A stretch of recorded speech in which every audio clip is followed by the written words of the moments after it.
100% of the earth can flourish in bloom. We should all understand that it is absolutely true that 100% of the earth can flourish to abundance if we work towards a more sustainable and equitable future.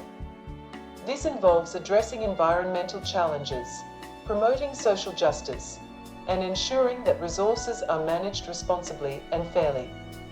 Achieving this goal will require collective action, global cooperation, and a commitment to long-term thinking. It's a complex and ambitious undertaking, but one that is essential for the well-being of our planet and all the life it supports.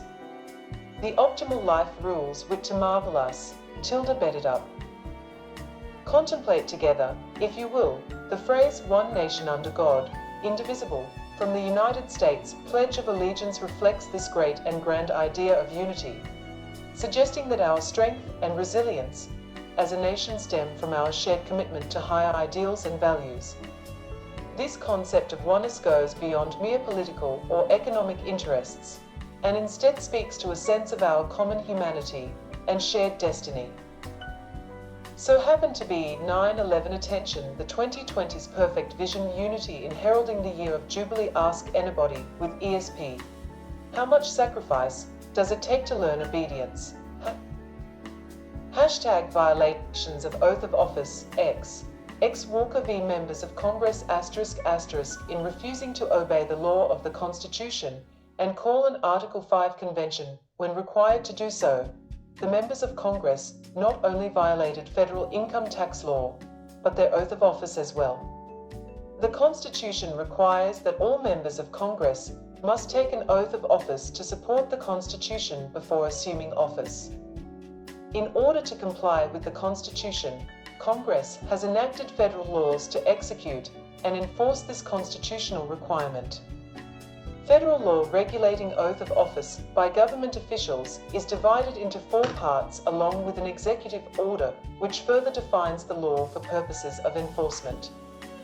5 U.S.C. 3331 provides the text of the actual oath of office members of Congress are required to take before assuming office. 5 U.S.C. 3333 requires members of Congress sign an affidavit that they have taken the oath of office required by 5 U.S.C. 3331 and have not or will not violate that oath of office during their tenure of office as defined by the 3rd part of the law.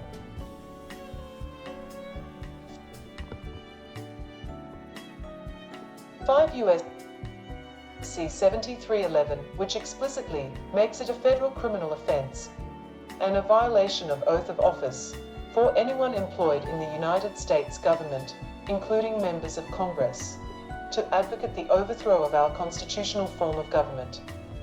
The 4th federal law, 18 U.S.C. 1918, provides penalties for violation of oath of office described in 5 U.S.C. 7311, which include 1. Removal from office, and 2. Confinement or a fine. The definition of advocate is further specified in Executive Order 10450, which for the purposes of enforcement supplements 5 U.S.C. 7311.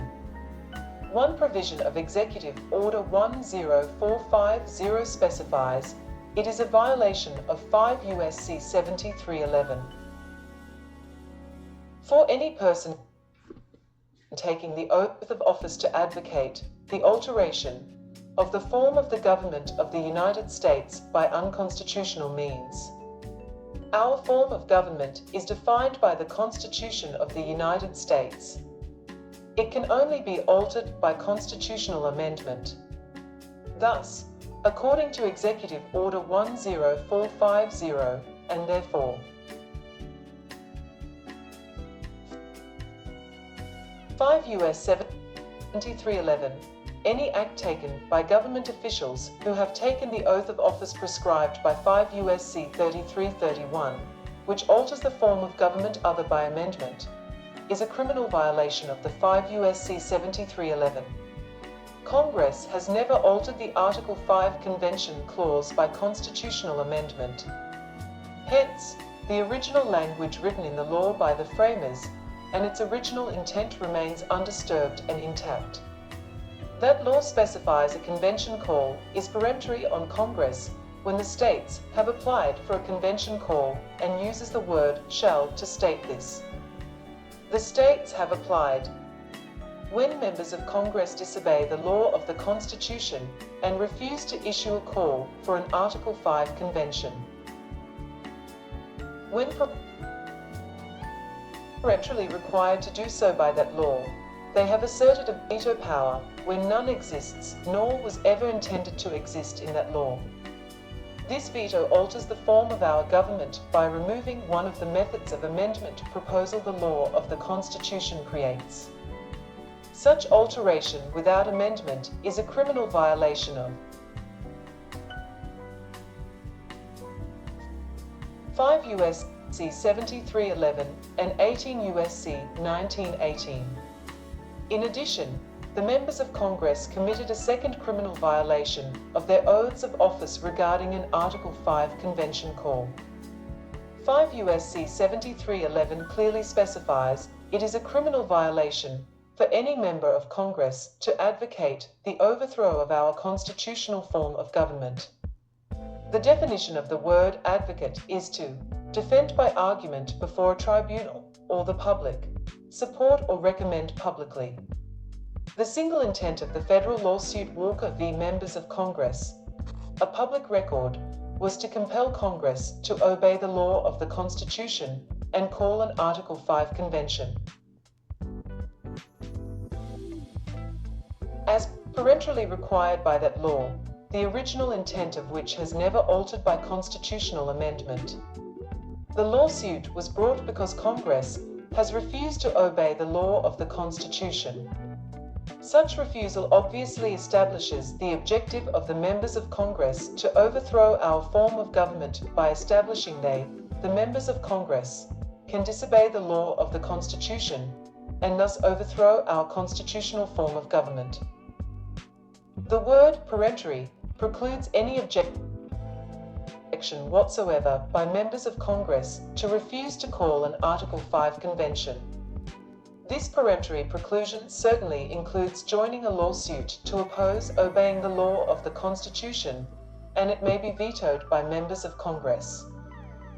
That act not only violates the law of the Constitution, but 5 U.S.C. 7311 as well.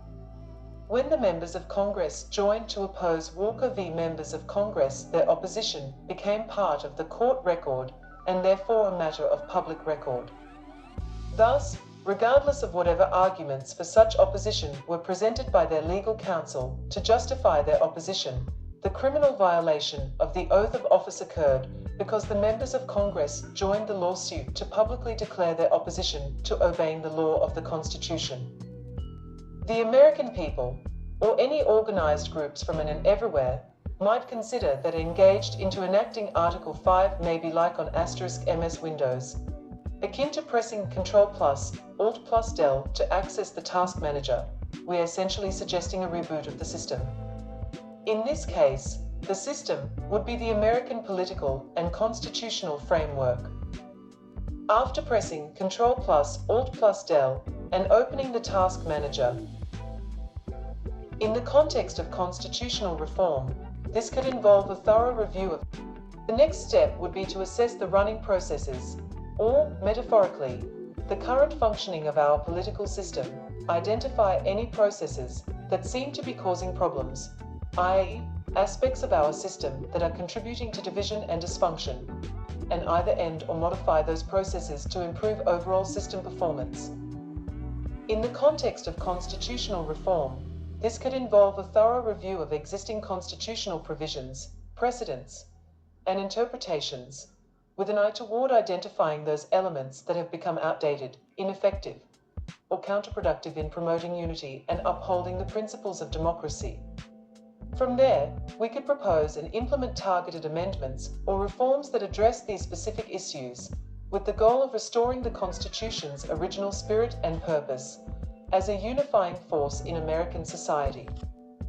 Hence, a comprehensive audit or review of the Constitution and its functioning would be a crucial step in this process. And indeed, there is no good reason why such an undertaking couldn't be initiated now. In fact, many scholars, activists, and political leaders have called for a constitutional convention or other forms of constitutional reform in recent years, recognizing the need to address the growing dysfunction and polarization within American politics. Of course, embarking on such a sweeping review and reform process would not be easy or straightforward. It would require a significant commitment of time, energy, and resources, as well as a willingness on the part of political leaders and citizens alike to engage in thoughtful, open-minded dialogue and compromise. Nevertheless, given the stakes involved and the potential benefits to be gained, it's an endeavor that could be very much worth pursuing.